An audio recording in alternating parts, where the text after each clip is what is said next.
I already said before that in my view, sorcerers make for the best PvP healers in the game. I was still somewhat modest by specifying that this was in relation to the no proc campaign of Raven Watch, but after having played in Greyhost again for a while, I am going to drop the disclaimer and say that at the moment there is no all-around healing class that does it better. Nightblades are able to give Sorcerer a run for their money when it comes to raw healing, mainly due to the Soul Siphon ultimate, and Arcanists can bring more unique buffs to the table.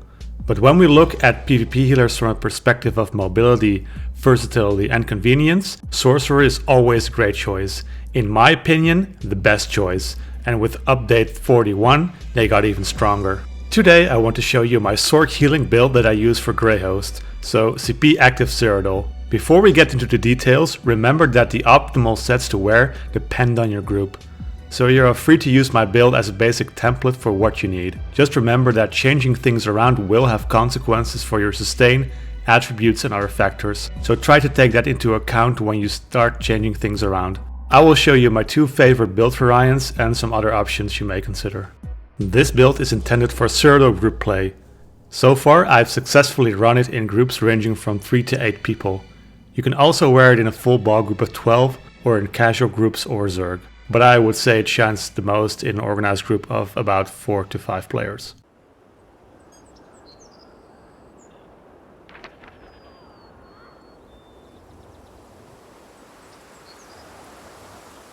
For CP Active Cyrodiil, the build philosophy is slightly different than for the no proc campaign of Raven Watch. In that campaign we can only really boost our own healing to such an extent that it becomes useful to the group. In Greyhost and Blackreach we'll be running support sets that carry benefits for our entire group. These sets can boost all types of things: recoveries, damage, ultimate generation, defenses, you name it. I'll start with my backbar set, as that is the one I run the most consistently. Ropes of Transmutation gives critical resistance to yourself or a friendly target when you heal them with a heal over time ability. In my case, Radiating Regeneration. The set applies this bonus to individual players instead of the entire group. This may seem like a drawback, but it is proc pretty quickly and easily. I just looked at my most recent log, and in a period of 80 minutes, I procced it over 1,000 times, achieving close to 40% uptimes on some of my friends. A bonus of 1400 critical resistance is also significant, especially when paired with Rallying Cry. This makes it less critical for people in the group to be running armor with the Impenetrable trait. Also relevant is that this set has some very good secondary bonuses. You'll get access to 2 lines of Magicka recovery at all times, as well as a critical chance bonus when you're on your active bar. I say active bar because we will only have access to the full transmutation set through our backbar weapon. We are 1 barring this set because it allows us to run 2 full sets, a monster set, a mythic and a piece of trainee. The drawback is that we will need to bar swap often to keep proccing both sets, so this might be a challenge if you're used to running Oaken Soul. The reason I run Transmutation is the same that Artea mentioned once in her build video. In most groups there's a big chance that one of the DDs will already be wearing Rallying Cry, so this is a good complementary set to generate even more crit resistance. You can also replace Transmutation with any light support set, such as the aforementioned Rallying Cry, Spell Power Cure, or Pillager's Profit. But keep in mind that you will have to compensate for not having access to those 2 lines of Magicka recovery from the Transmutation set. For my front bar set I have 2 options. The first one is Phoenix Moth the Urge, which will proc on any heal and give you or an ally minor courage, increasing their spell and weapon damage by 215. And Minor Force, increasing their critical damage done by 10%. Note that neither of these bonuses are unique to this set, so the use of Phoenix Moth will depend on what your group is running. Minor Force is typically accessed through Accelerate and its morphs, while Minor Courage can be provided by Arcanists. Since the group I'm currently running with does not have an Arcanist providing the buff, Phoenix Moth is a good option. In terms of proccing and uptimes, it functions similarly to Transmutation, in that it applies the buff per target. It is pretty easy to proc since it can be activated by any heal. A nice bonus is the 2 lines of stamina recovery, which allow us to run different buff food. The other option that I run for a front bar set is Powerful Assault. This is one of the most important sets to run in a group composition, since it gives a unique spell and weapon damage buff of 307. This set is procced by any skill from the Assault tree, which in our case is Echoing Vigor. The buff will be applied to you and up to 5 group members. Powerful Assault, like Rallying Cry, is a very popular group set and one of the most likely to be covered already. But if no one in your group has it, it's an amazing set to run and more vital than Phoenix Moth. Keep in mind that since the buff of Powerful Assault is unique and tied to the set, the exact number of spell and weapon damage added is affected by the quality of your gear. So if your gear is purple, the buff will be slightly lower than when your gear is fully golded out. When it comes to monster sets, group healers in Cyrodiil have what I consider to be 3 standard options. There is Symphony of Blades, which helps with group sustain, Earthcore, which procs a sort of automatic heal, and Osazan, which grants armor and minor vitality to your group members. For this build I am running Osazan, both because Symphony of Blades is already covered in my group, and because the Magicka recovery bonus of the sets rounds out our sustain nicely. I would also go as far as to say that Osazan is the most important monster set to run as a healer, since the armor buff is both significant and unique. Note that the armor bonus is procced by overheals, whereas minor vitality is only procced by actual heals. In practice, this means that it's easier to maintain the Osazan armor buff than it is the minor vitality effect, since overheals are more common. However, as of update 41, we can also grant minor vitality through different means, so you'll still achieve great uptimes with this build. Perhaps the most important part of our build is the mythic. In my view, Snow Treaders are the best mythic for healers in Cyrodiil, bar none. Snow Treaders give us complete immunity to snares, with the only drawback being that we are not able to sprint during combat. Snares include all soft CC skills such as Bombard and Talons. We can still be stunned by hard CC skills such as Streak, or by pull sets such as Rush of Agony and Dark Convergence.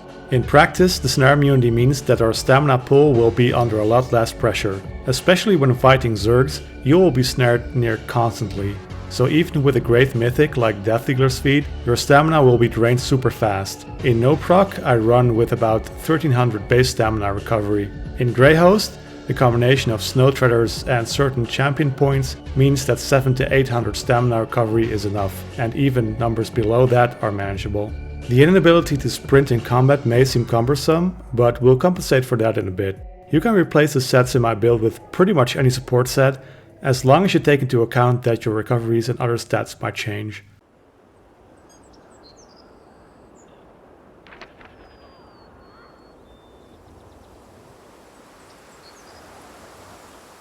The reason I stick to Phoenix Moth and Powerful Assault is that, in addition to being useful, there are also medium armor support sets that can be procced on one bar. This allows me to run with 4 medium pieces, 1 light piece and 2 pieces of heavy armor.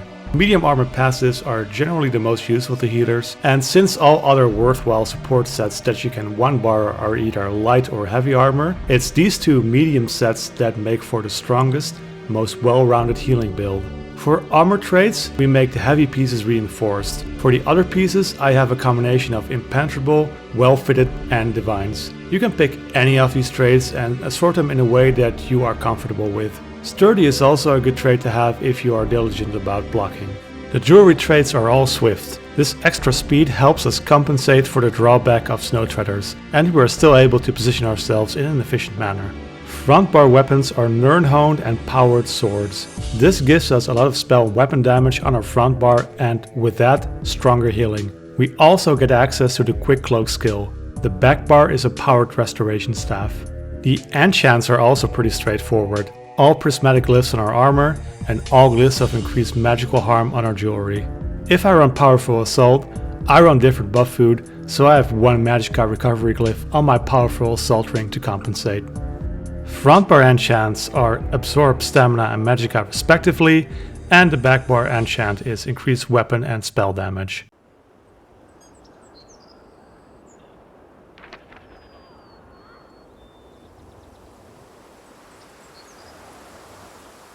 So, what toolkit will we be supporting with this gear setup? First, we have our Heal Over Time skills, Echoing Vigor, Radiating Regeneration and Power Surge. We keep these up at all times. We have Healing Springs as a ground heal and for extra recoveries. Quick Cloak from the dual wield skill tree is there to grant us major evasion, as well as a few seconds of major expedition in case we need the extra speed. Bound Aegis grants us several passive benefits just by starting it on one bar, and Inner Light is just there to give us major prophecy on our burst heal bar. Streak is for mobility and occasional crowd control. Be sure not to stun enemies that your DDs are supposed to stun. If you end up getting in each other's way, you can use the Ball of Lightning morph instead. Energy Orb is the flex spot. You can slot anything here ranging from Overflowing Altar to Flare to Ward. Our ultimates are Replenishing Barrier and Absorption Field. Replenishing Barrier is an emergency button for when your group is under heavy pressure, whereas you can use Absorption Field more offensively by putting it on top of a damage point. It'll negate the magic-based skills of enemies standing in it, while it will do a little healing to your allies. Like with Inner Light, I make sure to always put Barrier on the same bar as my burst heal, as it will give me a bit more magicka recovery on that bar through the support tree skill line. Speaking of burst heals, we now have two options for sorcerers. Traditionally, Sorcs use Blessing of Restoration, which is a strong burst heal that can easily crit for 14 to 15k health per ally. It also applies the Minor Resolve armor buff. As of update 41, sorcerers have another option, the all-new Vibrant Shroud. It has several benefits over Blessing of Restoration. First of all, we can put it on our dual wield bar, making it heal for slightly more than Blessing of Restoration. It also grants you and your allies Minor Vitality through the skill itself, and Minor Prophecy through the skill tree passive. These buffs increase the healing received, shield strength, as well as crit chance. To top it off, enemies hit body heal are afflicted with Major Maim, reducing their damage done by 10%. All of this would make Vibrant Shroud the better heal, but there is a major drawback in its shorter and narrower range, making it much more challenging to hit your entire group with the heal. In practice, I need to cast Vibrant Shroud a lot more to achieve the same amount of group healing that I would have done with Blessing of Restoration. This is especially due to its narrow cast. I would choose Vibrant Shroud if you are playing with a group that stacks very tightly and also needs the buffs provided by the skill. If you want the most optimal healing output, Blessing of Restoration is a safer choice. Especially in more casual groups that don't stack too well, Vibrant Shroud is not a great option, as you might not even be able to give those heals and buffs to everyone reliably. That all being said, this is what my two bar options look like. Always make sure to put Barrier and Inner Light on the same bar as your burst heal for the best results.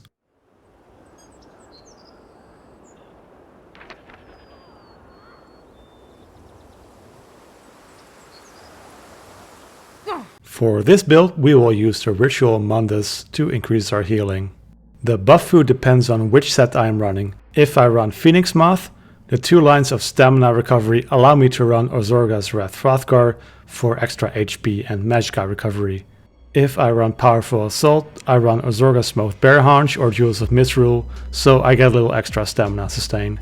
With either build variation, we end up with roughly the same stats, although the Powerful Assault variant boasts slightly higher stamina recovery. Potions will mostly be tri-set potions with an optional immovability potion before big pushes. Attributes depend on the race. I always try to have well over 32k health with buff food and at least 23k magicka on my burst heal bar. It also depends a bit on the group composition that I'm running with. On my Imperial I have 34 points into health and 30 into magicka. On my Breton I put 36 points into health and 28 into magicka. You can tweak this according to your own liking. In terms of curses, we are running as a mortal. I expected to need Vampirism 3, but in nearly all situations I find extra sustain preferable over extra survivability. When I die, it is nearly always because I ran out of another resource first. Full disclosure that this is not a popularly held opinion, and most ball groups and even casual groups will insist that healers all use Vampirism 3. On paper it should give them more survivability through the Undeath passive, but based on my own experiences I do not think this is necessary at all, and it has a detrimental effect on our sustain.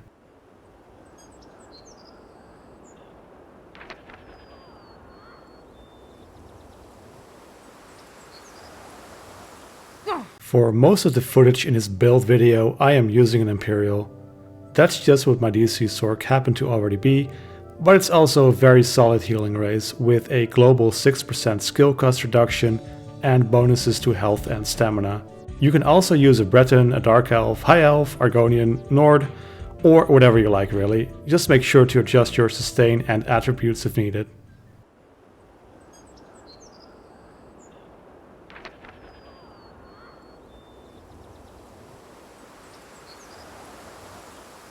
The champion points are as follows. In the blue tree we have Enlivening Overflow, Soothing Tide, Swift Renewal, and Ironclad. In the red tree we have Survival Instincts, Relentlessness, Pain's Refuge, and Celerity. The slottables I'm running kind of speak for themselves. They boost our healing skills, our defenses, our sustain, and our speed.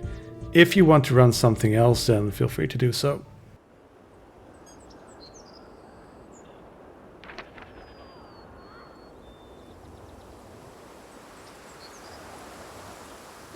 Sorcerer Healer is in a great spot for update 41.